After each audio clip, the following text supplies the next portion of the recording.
हवा से बात करता हुआ।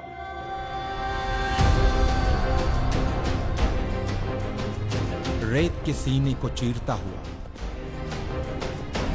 बिजली की रफ्तार से कुछ हिंदुस्तानी सपूतों का एक छोटा सा कारनामा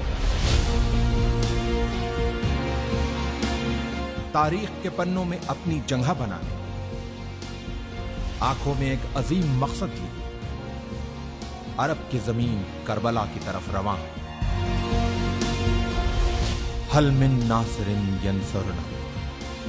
नबी मोहम्मद साहब के नवासे इमाम हुसैन ने जब करबला में इंसानियत से यह सवाल किया, है कोई जो मेरी मदद को आए? इतिहास ने देखा कि इंसानियत से किए गए इस सवाल के जवाब में इमाम की मदद के लिए अपने घरों से जो हक परस्त निकले, वो रसूल का कलमा पढ़ने वाले मुसलमानों के साथ साथ कांधे पे जनेऊ डाले, माथे पे तिलक लगाए कुछ हिंदुस्तानी ब्राह्मण भी थे। ये वही वीर सपूत हैं जो मदद की शक्ल में हिंदू और मुसलमानों के बीच प्रेम की एक सुनहरी इबारत लिखने करबला जा रहे हैं।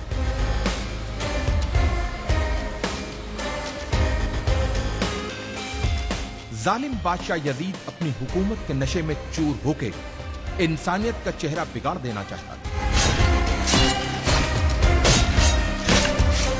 लेकिन उसे यह पता था कि जब तक नबी मोहम्मद साहब के नवासे इमाम हुसैन जिंदा हैं, तब तक वो अपनी मर्जी की नहीं कर सकता।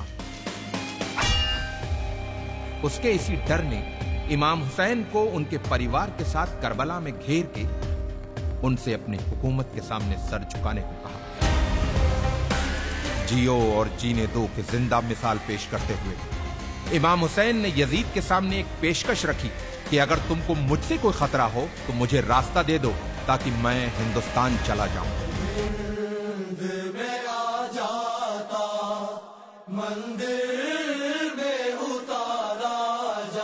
इमाम को दरियाए फरात के किनारे घेर लिया गया, उनके बच्चों और औरतों पर पानी बंद कर दिया गया।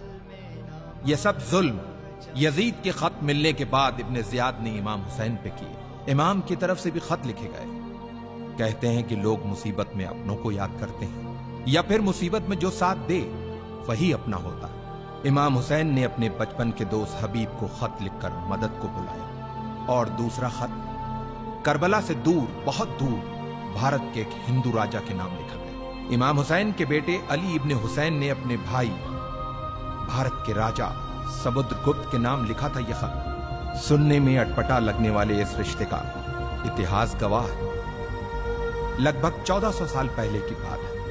ईरान के बादशाह जो पारसी मजहब से थे, उनकी दो बेटियां थी, मेहरबानो और शहरबानो। मेहरबानों का विवाह भारत के राजा चंद्रगुप्त से हुआ और रानी का नाम मेहरबानों से बदलकर चंद्रलेखा रखा गया। और कुछ वर्षों बाद चंद्रलेखा की छोटी बहन शहरबानो की शादी इमाम हुसैन से हुई। चंद्रलेखा और चंद्रगुप्त के बेटे समुद्रगुप्त उस समय राजा थे जब उन्हें अपने मौसेरे भाई अली इब्ने हुसैन का पत्र मिला।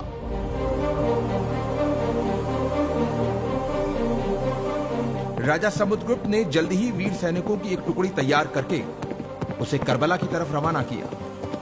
इन वीर सैनिकों के सरदार का नाम रेहबदत था, जो एक मोहयाल ब्राह्मण थे।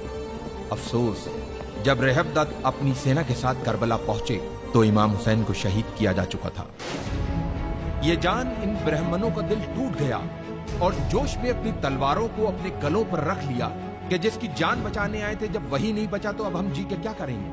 लेकिन इमाम के एक चाहने वाले अरब के वीर योद्धा जनाबे मुख्तार के मना करने पे इन वीर सैनिकों ने अपनी तलवारों को अपने गलों से हटाया और मुख्तार के साथ मिलके खूने इमाम हुसैन का बदला लेने के मकसद से दुश्मनों से एक यादगार युद्ध किया और उन्हें हिंदुस्तानी तलवार के जौहर दिखाए। इन वीर सैनिकों ने करबला में जहां पड़ाव डाला था, उस जगह को हिंदिया कहते हैं, जो जगह आज भी उसी नाम से मौजूद है। इन ब्राह्मणों में से कुछ करबला में वीर गति को प्राप्त हुए, कुछ वहीं बस गए और कुछ अपने देश भारत चले आए। इतिहास इन वीर ब्राह्मणों को हुसैनी ब्राह्मण के नाम से जानता था।